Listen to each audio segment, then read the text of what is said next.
Good evening and welcome to a new edition of To The Point. Recently, a conference that was held in Paris discussing issues pertaining to the Middle East, specifically the Palestinian question, wrapped up amid mixed feelings. From the onset, Israel was adamant that it will not participate in a conference initiated in any shape or format by the international community in response to the United Nations resolution, which was recently passed, that said that building illegal settlements in Palestine was illegal.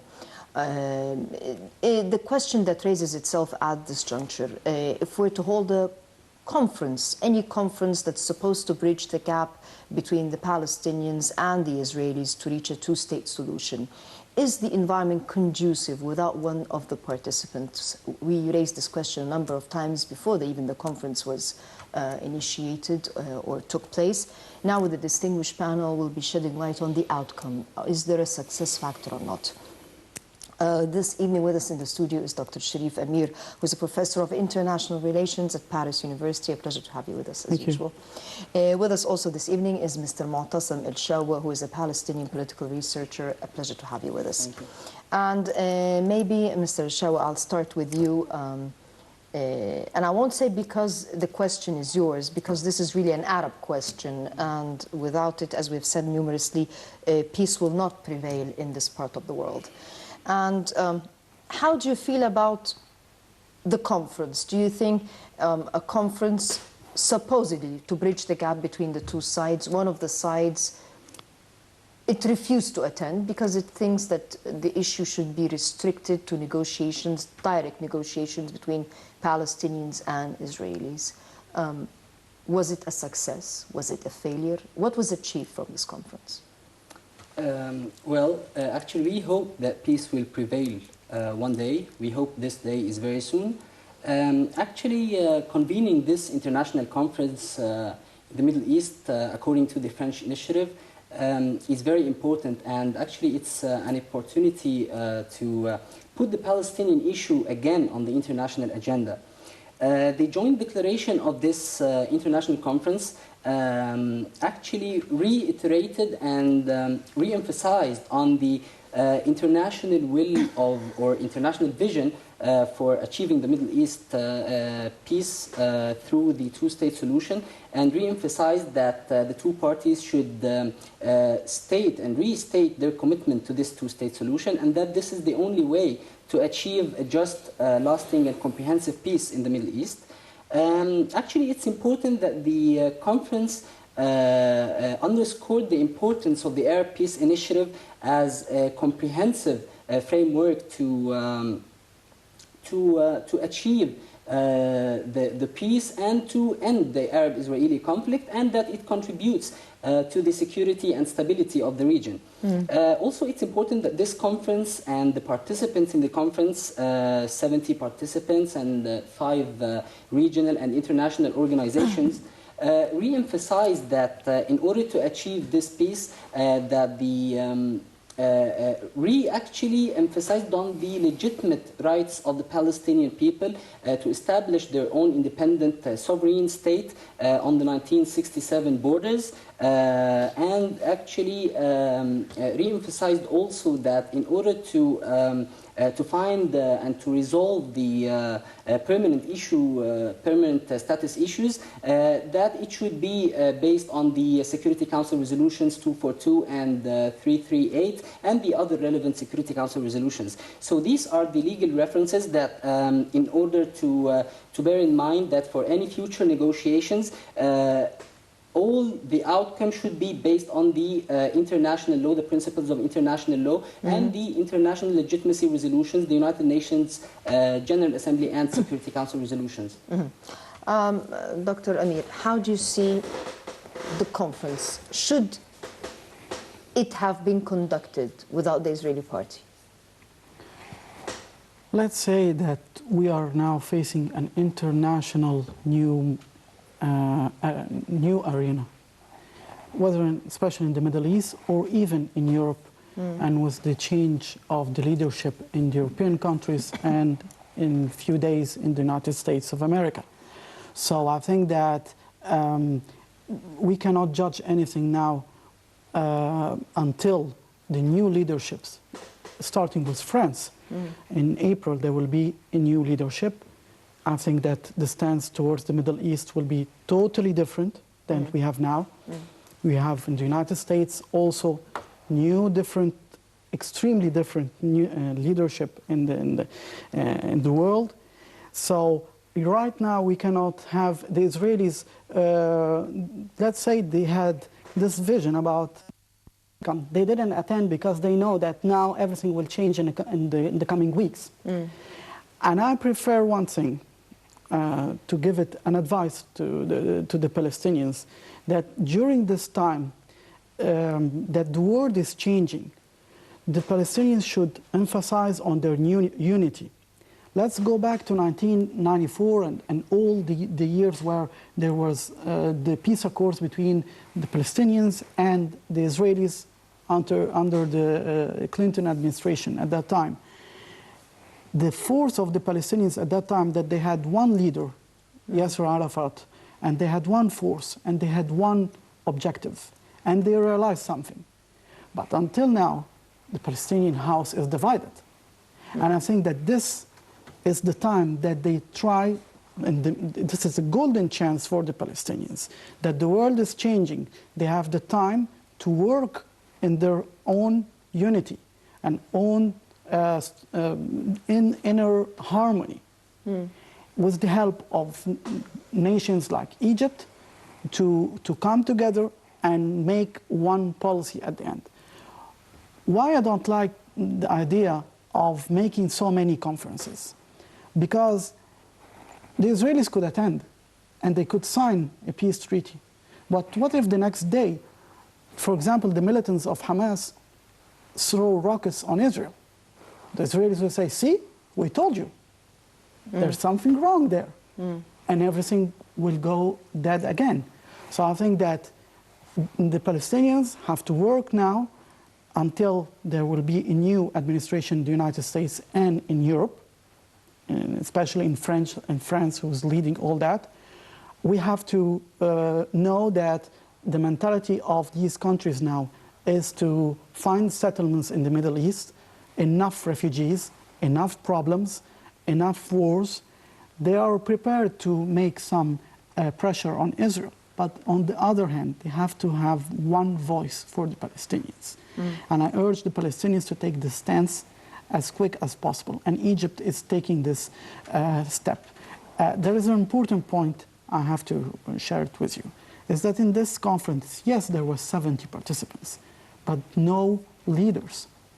77 countries represented. Yeah, but look, for example, key leaders like our president, President Fattah al-Sisi, was here. He didn't go there because John Kerry was represented, President Obama. It was Francois Hollande at the beginning, at the opening. He didn't continue the meetings. So that means that the leaders know that things will change radically very quickly in the coming weeks. And I mean, when I say coming weeks, I'm not exaggerating. It's true.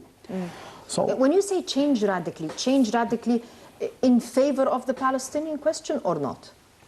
It depends on the Palestinians. Because as I'm telling you, if the Israelis are now having one voice and one government and acting as it is now, once there will be any military attack against Israel, they will say, wait a minute, we can live with terrorism. We have to stop it immediately. So we will go to square one. We were in square one at the beginning. We were saying that all acts of violence should stop and all that. So the Israelis will have all the pretexts, and it's prepared on the table for them. Radically, well, I can give you some examples. In France, there is François Fillon, who said that he supports in the Middle East, President Bashar al-Assad, for example, in Syria. And he said, I went and I met him, and I see, and this is the main solution, that he stays there. And I think that also he emphasizes that Israel should have security and the Palestinians should have two-state solutions. We have now the coming president of the United States, Donald Trump. he has his son-in-law, Jared Kushner, who would be his personal emissary there. Yes. And he said, well, let's see what we can find. And let me emphasize something. Always in all the countries, in the Western countries, the Jewish community is always supporting Israel, is always different than the Jews in Israel, meaning Definitely. the American Jewish community is favoring two-state solution. The Jews in France are totally different. They are very, very, very strict about the security of Israel. And they're more close to the Likud party in Israel. So that means that maybe when Jared Kushner will be a person emissary, maybe things won't go very, very smooth with Benjamin Netanyahu. We don't know. We just don't know. I'm just supposing that from what we know from the community there, things are favoring the two-state solution. Yes.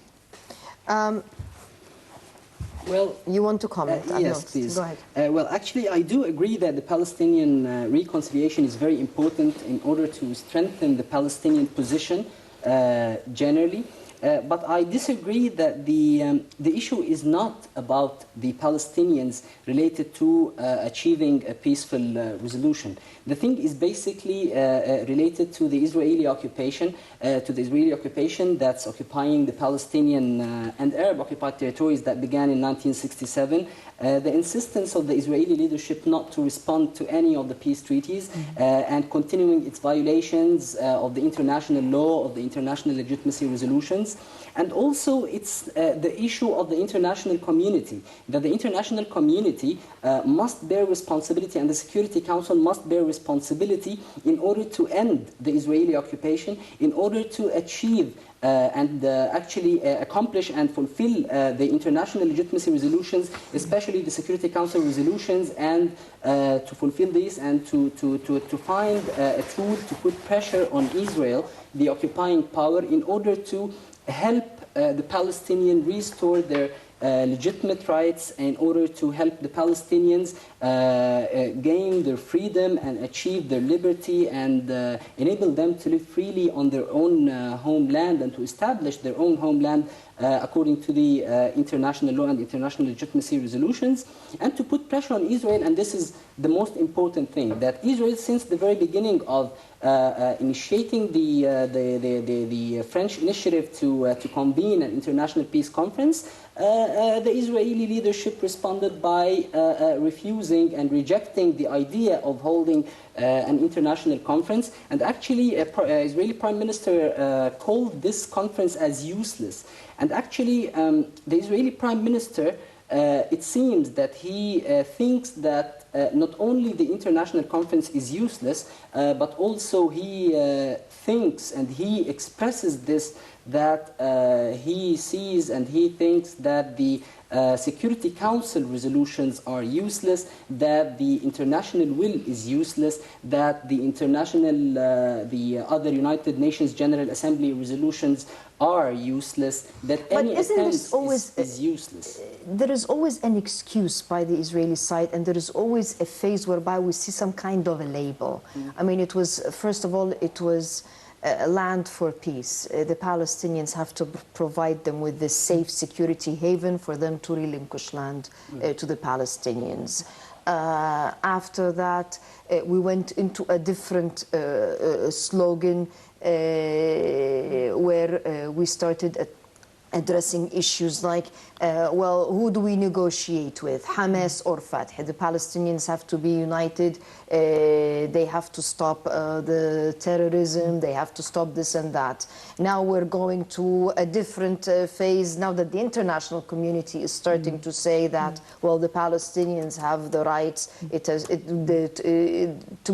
we're hearing labels of two-state, we're hearing resolutions condemning and illegalizing the building of settlements on Palestinian land. Now, well, we don't want the international community to intervene. It's one-on-one.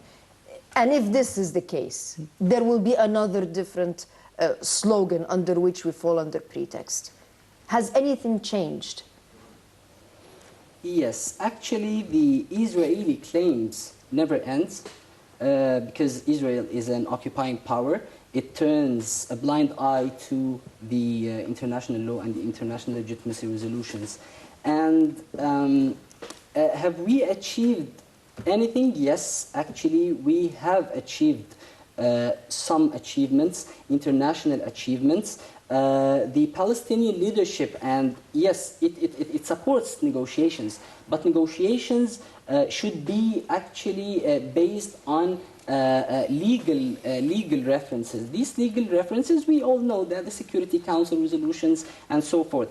So for Israel, for the Palestinian side, and the achievements that actually accomplished by the Palestinians is in the United Nations. For example, Israel is not actually accepting any achievement by the Palestinians, but the Palestinians, even though, and with the support of the international community, could achieve a lot of things, especially in the United Nations, such as, for example, back in 2012, when the Palestinians succeeded in having the recognition by the international community to upgrade the status of Palestine into a non-member observer state in the United Nations. And what happened afterwards by joining the international treaties and conventions and so forth. So this is an achievement, and the achievement that we can see is that the international community is, yes, supporting the Palestinian rights, is supporting the Palestinian legitimate rights, and actually the conference in the joint declaration emphasized that there should, these legitimate rights should be met. So in 2012, upgrading the status of Palestine, and afterwards, what recently in 2016, illegalizing settlements. Yes, what happened last month by passing the resolution of the Security Council 2334, which condemns all the Israeli settlements and considers that the Israeli settlements are flagrant violation under international law, and that these settlements actually have no legal validity. So yes, the Palestinians are achieving some achievements, but these achievements are internationally. And just to get back to the United Nations resolution in 2012, when we see that 138 countries voted in favor of upgrading the status of Palestine, so this is something positive that we have to build on, and actually we are trying and doing our best to build on in order to lead or to encourage the international community to put pressure on Israel, the occupying power, to respond to the international calls and international will, and to fully end the Israeli occupation of the occupied Palestinian. Well, you're both falling within the same wavelength of the international achievements or the international recognition of the Palestinian question. But here the question is, and then what? Because if you have international recognition, we've had the word, we have to achieve a two-state solution. We've heard this for years now. But on the ground, in reality, how have we solved the question?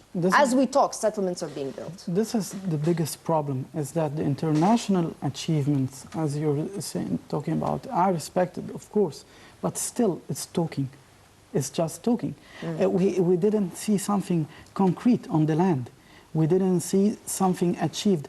Let's not forget, especially when we talk about the international arena, it means the West. The West works according to their own interest. It could change today in coming hours.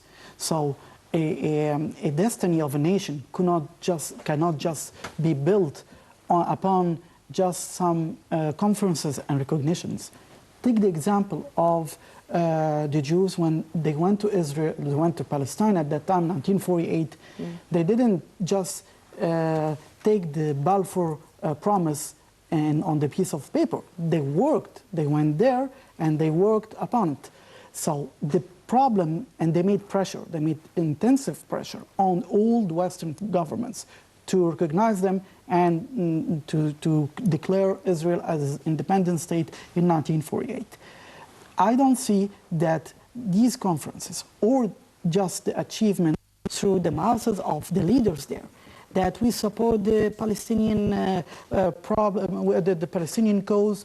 Even you will find that the Israelis... What about the changes? Because you were referring to critical changes. I mean, we have a change in the this coming Friday, a new president will be in the White House. His strategy and agenda are quite different, at least so far. We see it quite different. You made a reference to his son-in-law that will be the peace envoy, so to speak, or his peace advisor. And he is of a different school of thought. The changes in the scene in Paris, even the changes here in the region, because right now the region is quite different.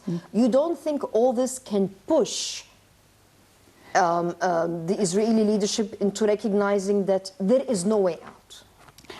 There is always the problem, and that existing, and it's a problem not for Israel, it's for the Palestinian, it's Gaza. The problem was the Hamas government there, is there so many parts are governing there. The Turkish government, the Qataris, and the Iranians. So whoever wants to just demolish all what the Palestinians have done. You mean influencing Hamas? Influencing them, supporting them, and giving them ideas to how to sabotage things. What if the Iranians, for example, they don't want to see a peace accord in the region with Egypt's role?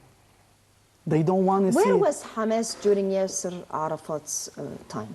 Why didn't we hear about Hamas? Because Yasser Arafat was a leader at that time. He was able to at that time, that's what I was saying, the Israelis at that time were thinking, who will replace him, how we will do it, how we'll react. And this is what I'm telling the Palestinians are to do the same thing. Think during the world is changing, what will be next? What the next steps? Hamas was, as I told you, many governments in the regions are benefiting from them. Whether the Turkish government, whether the Qataris, whether the Iranians, and they are giving them all the supplies to destabilize Egypt on a part in Sinai, we know it, and to destabilize always the Palestinian cause. And this is the main problem that should be solved immediately. Sometimes the people, the mass media says, yes, this is a greater prison. But we have seen that it turned against us at the end. The Hamas leaders always said it was Egypt's fault. They dared to say it. They accused the Egyptian army, they accused the Egyptian leadership. So I think that it's time that the Palestinians get all the endorsement from Egypt and from the countries wishing peace like Jordan, to put aside all the harmful. I will give you an example, quick example. When the State of Israel was created in 1948, there was, the Haganah, the Irgun, and the Stern. It was the three main Israeli militias working for the independence of Israel. When Ben Gurion wanted to become a prime minister and one state of Israel, there were arms coming in a boat, in a ship from the west, coming to one of the movements there, not his militia. What the Israelis did, they sank this boat and they killed who were there on it. They were going to the Israelis, but they did it because they wanted to say there will be one voice and there will be one government and that David Ben Gurion will be the one prime minister. And they acted swiftly. They didn't hesitate. And I think this is the time to act like that, to say enough is enough. We will not accept that when the Palestinians from Fatah, I don't want to call parties like that, but the real Palestinians wanting to work with peace in the open arena, not behind the doors. And they say, we will sign peace treaties. We don't want someone to come and sabotage it the next day. So I think that we have to strengthen the Palestinian Authority in that term. This Palestinian Authority was weakened all these years by the existence of Hamas. The Hamas now, the Hamas movement is very clear. That's not, it's working on the contrary, on the contrary side of the Palestinian aim. So if the Israelis really want peace in this region, I think that we have to be aware that we will prepare, that the Palestinians should prepare all the means so there will be no excuse to, after that, demolish all the gains. And according, well, from what we know from the Israeli government, the talking They refuse, yes, the international interference, but they don't refuse Egypt's interference. Look, when our Minister of Affairs, Mr. Sameh Shukri, went to Israel, he was very warmly greeted because the Israelis want really something to do with the neighboring countries. But you think they seriously want to take a step forward? I mean, if they will, I mean, Egypt has meddled a lot in this question, and if they're really ready for peace, would they be building settlements? They're ready for bargaining. They will bargain. They will bargain. You really believe they're ready? I believe that. Are they ready to declare a Palestinian state? No. To recognize that there's a Palestinian state? No. No, because they're... So what bargain? They want to bargain about, for example, the Jewishness of the state of Israel, the Jewish character of Israel. They will say, okay, I will agree on that, but recognize that Israel is a Jewish state. And this is the great problem with Benjamin Netanyahu, actually. This is the own gain that he wants to secure before he leaves office, that Israel will be recognized as a Jewish state. Look, the settlements could be moved from here to here. It's just some buildings that could be moved. And they did it in Sinai with Yamit, and they did it elsewhere in the Gaza Strip also. They did the same thing. It's just things that they could maneuver with. But they're waiting for the right thing to bargain on it. This is the way they're thinking. Look, in the 1990s, they gave land. So I think that they have to find a real united front talking and giving such and such and such demands with an Egyptian mediation, because we have lost, unfortunately, in all the last years, we have lost our position in the Middle East. Now we're gaining it again.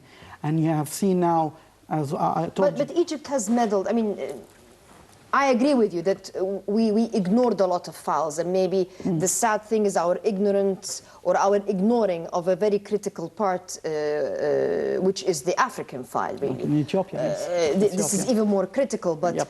Egypt has always addressed the Palestinian question. Egypt has been trying to bring Hamas and Fatah to the negotiating table and to bridge the gap numerously. And the question is, indeed, you're saying something very, very important, which is you have to have a united front, because there is a saying, divide and conquer. And this is exactly what's happening right now. It's basically, they divided and they're trying to conquer. And maybe I'd like to ask you to really think very objectively or subjectively here, and that is there hope? Or, to be specific and to the point, does Hamas want to unite with Fatah? Is this in Hamas's agenda, to unite, to move the question forward? Or is this a creation to slow down the process of moving the question forward? To be very to the point. Just to be very frank, that the Israeli claims actually are all on this way, that Israel, the occupying power, is always coming up with claims in order to try to change the issue in a very wrong way, that the problem or the obstacle to the negotiations is that there is no peace partner from the Palestinian side, which is not true, because the Palestinian side and the Palestinian leader, President Mahmoud Abbas, is welcoming the negotiations, welcoming to find a peaceful resolution, but at the end it's just a claim that to send and to let it on the excuse me, just let me say that trying to let it on the to make the mistake for the Palestinian side. The Palestinians now are people under occupation, and actually the occupation is always trying to put obstacles on the road of achieving peace. And indeed, we mentioned this, but yes, but this is not my words, but this is the international. I understand this. I understand, and as I was saying, there are always slogans under which the Israeli leadership is hiding and justifying the atrocities. This is very true. The issue that it has nothing to do with Israel. The issue is there hope to reunite the Palestinian rank and file, to make the Palestinians stronger? Not stronger to achieve tangible peace or to achieve peace, but because what we've seen in Iraq, for example, the dismantling and the different factions which arose, basically you see a division of Iraq. I mean, in reality, what's taking place in Syria, what's taking place in Libya, what took place in Sudan ended up in the division of Sudan. And Yemen. And Yemen. And maybe this question is not just related to the Palestinians, but there is always some kind of a militant, a fanatic militant group that has surfaced in a country or another, whose job is to really work in a different direction. And it cannot be in the direction of reunification or achieving peace or stability. Yes. The Palestinian division, all right, we actually hope that the reconciliation is happen as soon as possible. But actually the Palestinian division started since 2007 for around maybe 10 years, but the Israeli occupation this year marks 50 years of the Israeli occupation of the Palestinian and Arab territories since 5th of June 1967. So then the problem is not from the Palestinian side, but it is from the Israeli side, from the occupation. The occupation that is occupying the Palestinian land and trying all its best to damage the two-state solution. And related to Gaza Strip, the suffer of the Palestinian people in Gaza Strip is not because of this faction or that faction.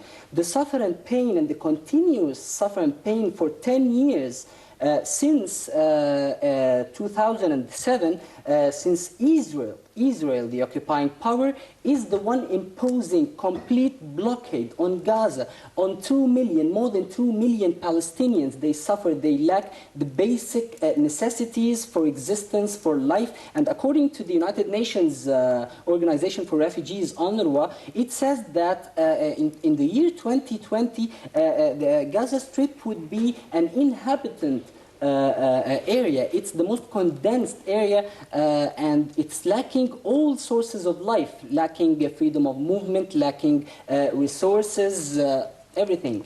This is due to the Palestinian division or due to the Israeli blockade that is imposed on these Palestinian people and turning their life into a series of daily pain and suffer.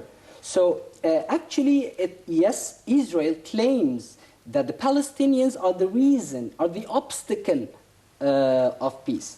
But the fact is that the international community, and I need to go back to the international community, that the international community knows exactly, and that's one of the benefits of the peace conference that was held in Paris, that they started to send a direct message to Israel and to tell Israel, the occupying power, that it's enough, that this occupation of the Palestinian occupied territories must come to an end. What should come next? Yes, I will get to you, but just to make it clear, because we have 10 minutes left. Yes, very quickly. For Israel, for example, the Israeli leadership, rather than talking about the Israeli claims, let's better talk about what happens actually on the ground, what happens actually by the Israeli leadership. Prime Minister Netanyahu, when he delivered his speech before the United Nations General Assembly in its 71st session last September, he talked to the international community and he wanted to deliver this message, this clear message to the international community. He wanted to say that Israel is above international law, that Israel is not respecting the United Nations as the international organization representing the international will. And let me phrase it very, very briefly.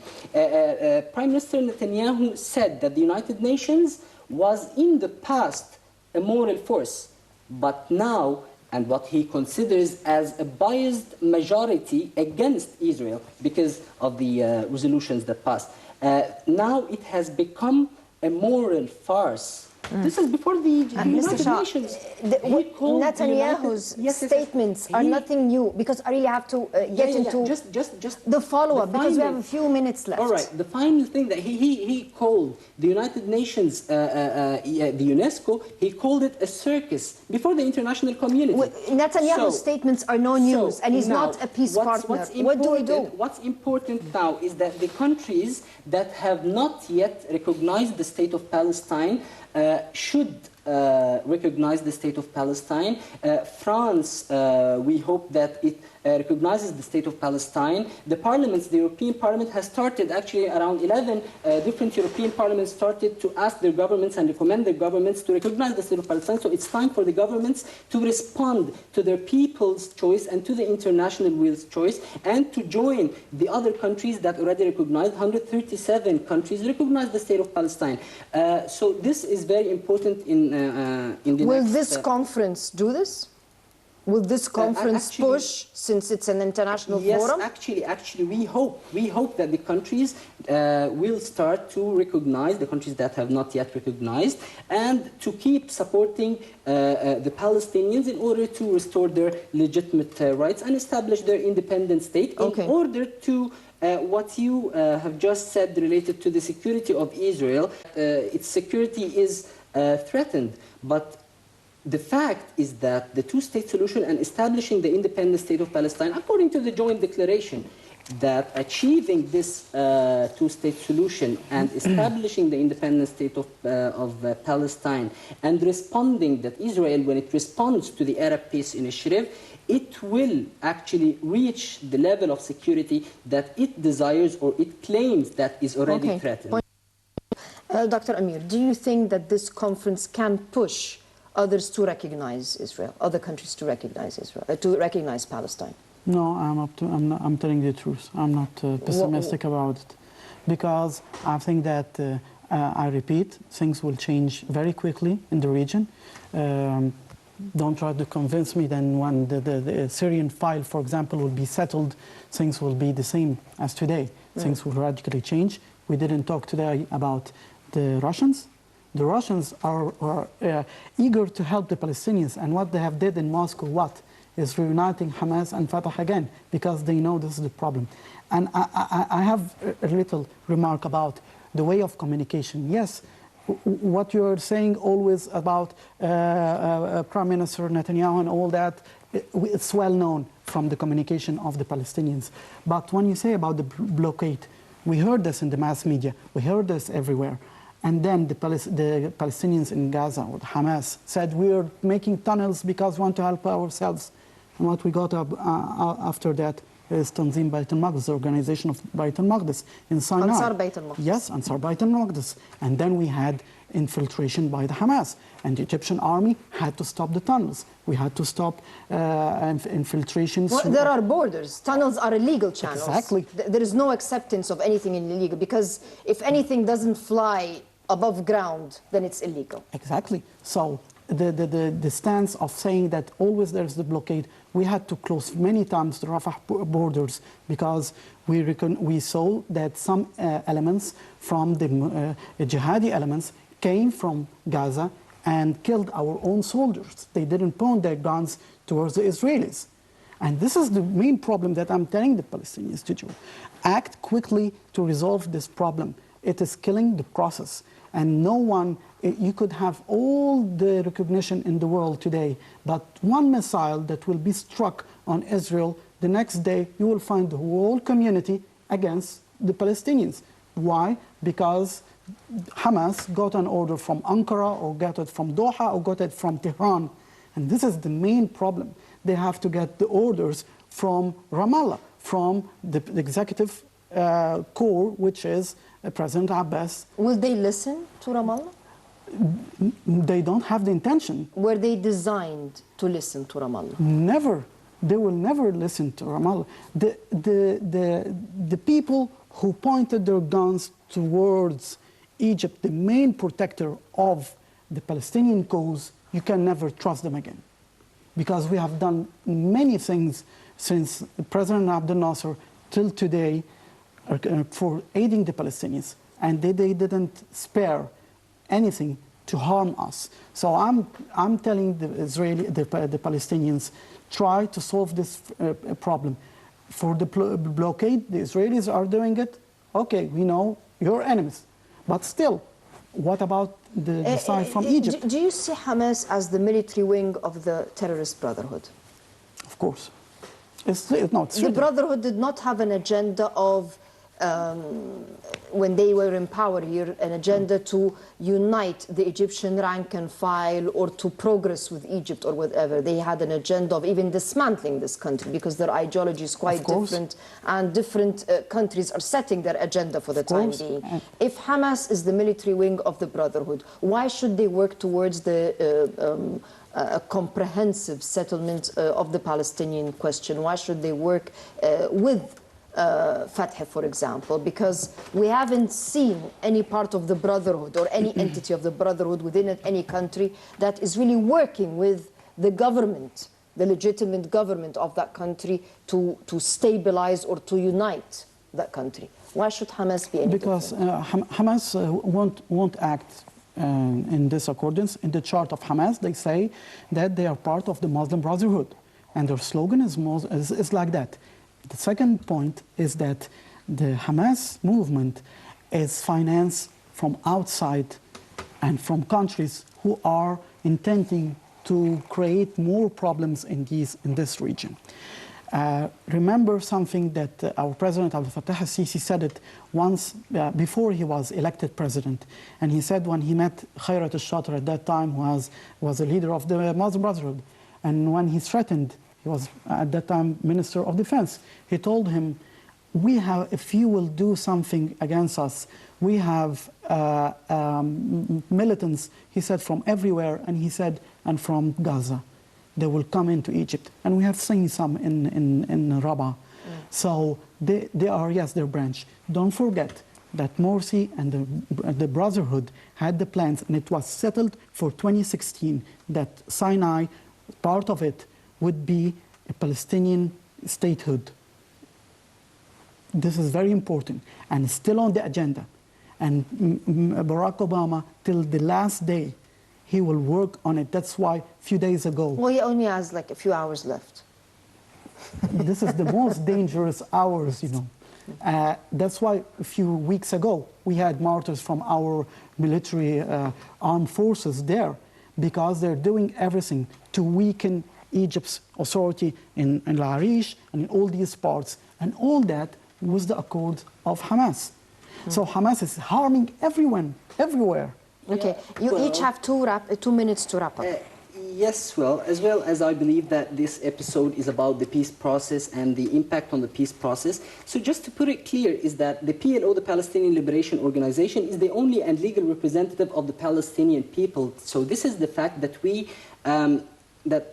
this is the fact that's there. So in order just to put things on the right track and on the right frame, that the PLO recognized Israel, the PLO is ready for negotiations. So anything related to obstacles to the two-state solution and to negotiations is coming from the Israeli occupation and not coming by any means from the Palestinian side. Reconciliation, yes, it's very important to achieve Palestinian reconciliation. It's very important to unite our efforts, to unite our power, to unite our goals and everything in order to regain and to restore our legitimate rights and to establish our independent state. So actually I'm trying to be optimistic. I'm trying to see the shiny part that now there is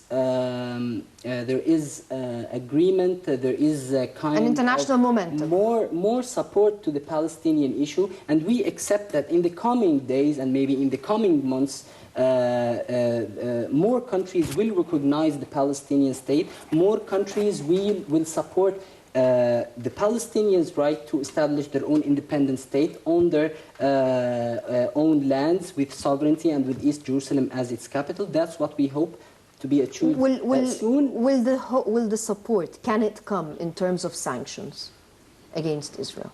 Do you think we can reach a stage whereby we'd see some sanctions so that they see that, well, the world is serious about its business, for example? What we're calling about is to achieve or to implement what's written in the resolutions, in the Security Council resolutions. And actually, another shiny part is that there is an international movement to boycott the Israeli products and companies and enterprises that work in the occupied territories since 1967, and it's doing great effort, and it has an impact and it actually makes a lot of losses on Israel. Israel fears that this movement of boycott, divestment, and we've talked about this would increase and would affect negatively the economy of Israel, the occupying power. Yes. So this is a tool, and on the other hand, the Palestinian leadership is moving on the track of more recognition, of more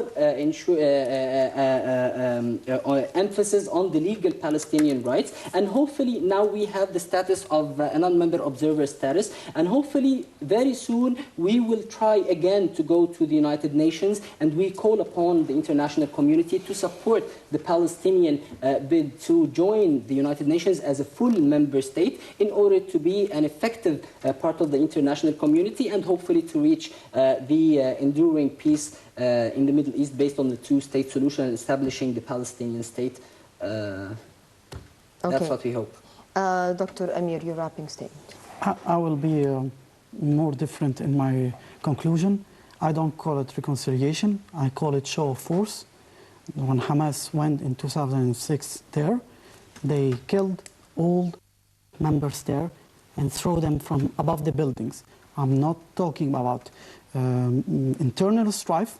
I'm talking about show of force that will be one thing that will settle one voice, one leadership, and one cause.